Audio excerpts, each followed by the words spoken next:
अंकित, इस बीच निपुण कुछ और अपडेट्स भी दे रहे हैं और उनमें से एक अपडेट ये है कि दुष्यंत दवे ने ये दलील भी पेश की है सुप्रीम कोर्ट में कि दिल्ली में ऐसी कई कॉलोनी है, अनधिकृत कॉलोनी है, 1700 से ज्यादा ऐसी कॉलोनीज हैं। वहां पर एक्शन क्यों नहीं हुआ, यहीं पर एक्शन क्यों हुआ?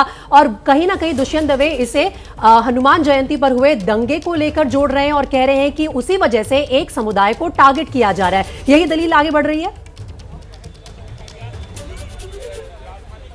बिल्कुल प्रीति, अगर हम जो है दुष्यंत दवे के पिछले 10 मिनट की दलीलें देखें तो वो कमोवेश उसी लाइन पर आगे बढ़ रहे हैं। वो यही बताने की कोशिश कर रहे हैं कि दिल्ली के इस इलाके में कार्रवाई क्यों की गई, और वो जो है यही बताने की कोशिश कर रहे हैं क्योंकि 3-4 दिन पहले वहां पर हिंसा हुई थी, 2 समुदाय आमने सामने आए थे, जिसका मामला भी अदालत में चल रहा है, कुछ लोग गिरफ्तार किए जा चुके हैं। इस वजह से एमसीडी ने आनंद फानन में ये कार्रवाई की, और ये कार्रवाई भी तब की जब बीजेपी के एक नेता ने चिट्ठी लिखी। तो इन सारी चीजों का जिक्र हुआ है, लेकिन अब यहाँ पर एमसीडी का पक्ष भी देखने वाला होगा। अभी एमसीडी का पक्ष सामने आना नहीं शुरू हुआ है, लेकिन एमसीडी का पक्ष भी देखने वाला होगा, क्योंकि एमसीडी का ये कहना है कि हाईकोर्ट में यह मामला पहले से चल रहा था और हाईकोर्ट के आदेश पर तामील करते हुए हम ये कार्रवाई कर रहे थे। लेकिन फिर मैं दोहराना चाहूंगा, इस वक्त जो सबसे महत्वपूर्ण लाइन है वो यही है कि क्या 5 से 15 दिनों का जो नोटिस देने की प्रक्रिया है वो उसको जो है यहाँ पर कंप्लाई किया गया था या नहीं। अगर मैं अपने अनुभव के आधार पर बात करूं, क्योंकि पिछले जो 15-17 सालों से जो दिल्ली में इस तरीके की कार्रवाइयां हो रही हैं, अलग अलग अदालतों से आदेश आए हैं, वो मैं फॉलो करता रहा हूं, तो वहां पर सिर्फ इसी चीज पर बहस होती है कि आप नोटिस दीजिए, नोटिस देने के बाद में आप अवैध निर्माण है उसको हटाने से कोर्ट भी नहीं रोकती है। अवैध निर्माण को हटाना जरूरी है, ये खुद कोर्ट के आदेश रहे हैं, लेकिन जरूरी होता है कि नियम और प्रक्रिया का पालन किया जाए। अगर जिन लोगों के खिलाफ कार्रवाई होनी है वो लोग हफ्ते भर की मोहलत या 3-4 दिन की मोहलत और मांग करते हैं, तो वो भी उनको दे दी जाती है, जिससे कि वो खुद ही अपना सामान हटा ले और अवैध निर्माण पर बुलडोजर या जो ये कार्रवाई होती है करने की जरूरत ना पड़े। तो इस तरीके की बहस होती है, लेकिन महत्वपूर्ण यही है कि क्या नोटिस देने की जो प्रक्रिया है उसका पालन किया गया था या नहीं। और जब आप वहां पहुंचे थे तो बहुत सारे लोग अपना सामान हटा रहे थे। वो लोग ये सामान किस आधार पर हटा रहे थे? क्या उनको नोटिस सर्व किया गया था?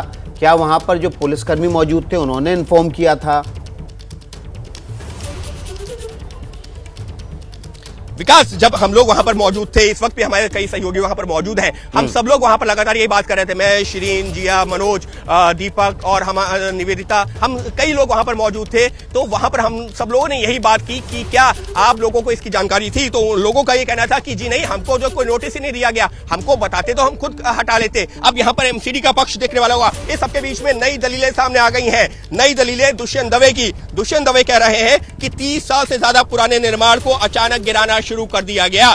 दुष्यंत दवे ये बता रहे हैं कि अचानक ये कार्रवाई की गई और 30 साल से ये जो निर्माण किया गया था उसको गिराना शुरू कर दिया गया। कल जब हम ग्राउंड जीरो पर थे वहां पर भी लगातार लोग यही कह रहे थे कि किसी का 15 साल पुराना, किसी का 20 साल पुराना, किसी का 30 साल पुराना। तो दुष्यंत दवे ये बता रहे हैं कि अचानक 30 साल पुराने निर्माण को अगर आपको गिराना था तो अचानक कैसी क्या जरूरत पड़ गई। तो अब यहां पर जज का महत्वपूर्ण सवाल, सुप्रीम कोर्ट का पहला सवाल कि नोटिस के प्रावधान वाली धारा कौन सी है। विकास, जिस चीज का एबीपी न्यूज लगातार हम लोग जिक्र कर रहे थे कि नोटिस सबसे बड़ा एक बिंदु होगा। अब सुप्रीम कोर्ट से पहला महत्वपूर्ण सवाल यही आया है कि नोटिस के प्रावधान वाली धारा कौन सी है। सुप्रीम कोर्ट भी जानना चाहता है कि अगर नोटिस देना जरूरी है तो वो कौन सी धारा है। अब दुष्यंत दवे बता रहे हैं कि धारा में 5 से 15 दिन के नोटिस का साफ प्रावधान है, लेकिन यहां जंगल राज चल रहा है। सैनिक फार्म में जहां मैं रहता हूं उस गोल्फ लिंक में हर दूसरे घर में अवैध निर्माण है। निगम को वहां कार्रवाई करने की हिम्मत नहीं है। प्रदेश बीजेपी अध्यक्ष की चिट्ठी पर कार्रवाई हो रही है।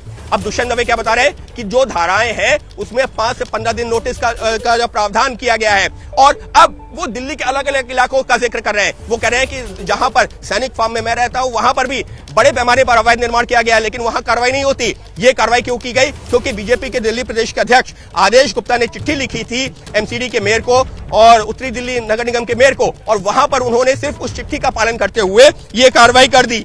यानी साफ तौर पर वो ये बताने की कोशिश कर रहे हैं कि ये कार्रवाई जो एमसीडी ने की है ये बीजेपी के प्रदेश अध्यक्ष आदेश गुप्ता की चिट्ठी पर राजनीतिक तौर पर, राजनीतिक भावना से कार्रवाई की गई है। नियम कानूनों को अनदेखा किया गया है। तो विकास, कुल मिलाकर के पिछले अगर 12 से 14 मिनट की जो सुनवाई हुई है, सबसे महत्वपूर्ण सुप्रीम कोर्ट की टिप्पणी और दुष्यंत दवे की अगर मैं दलील की बात करूं तो मुख्य मुद्दा उसी चीज पर आकर अटक रहा है कि क्या नोटिस दिया गया, और सुप्रीम कोर्ट ने भी पूछा कि किस धारा में ये नोटिस का प्रावधान किया गया है। तो हमारे बिल्कुल। सहयोगी निपुण सहगल पल पल की जानकारी जो कोर्ट के अंदर हो रही है वो हम तक पहुंचा रहे हैं और हम अपने दर्शकों तक ही बता रहे हैं कि सुप्रीम कोर्ट में दलीलें किस तरह से आगे बढ़ रही हैं। और जी जजेस का विकास। रुख भी साफ हो रहा है। जिस तरह से सवाल पूछे जा रहे हैं अंकित दुष्यंत दवे से भी, वो सवाल कहीं भी इस चीज पर आकर नहीं रुक रहे कि आप बोल रहे हैं कि एक समुदाय को टारगेट किया जा रहा है, सिर्फ एक ही कॉलोनी को टारगेट किया जा रहा है इस एक्शन में।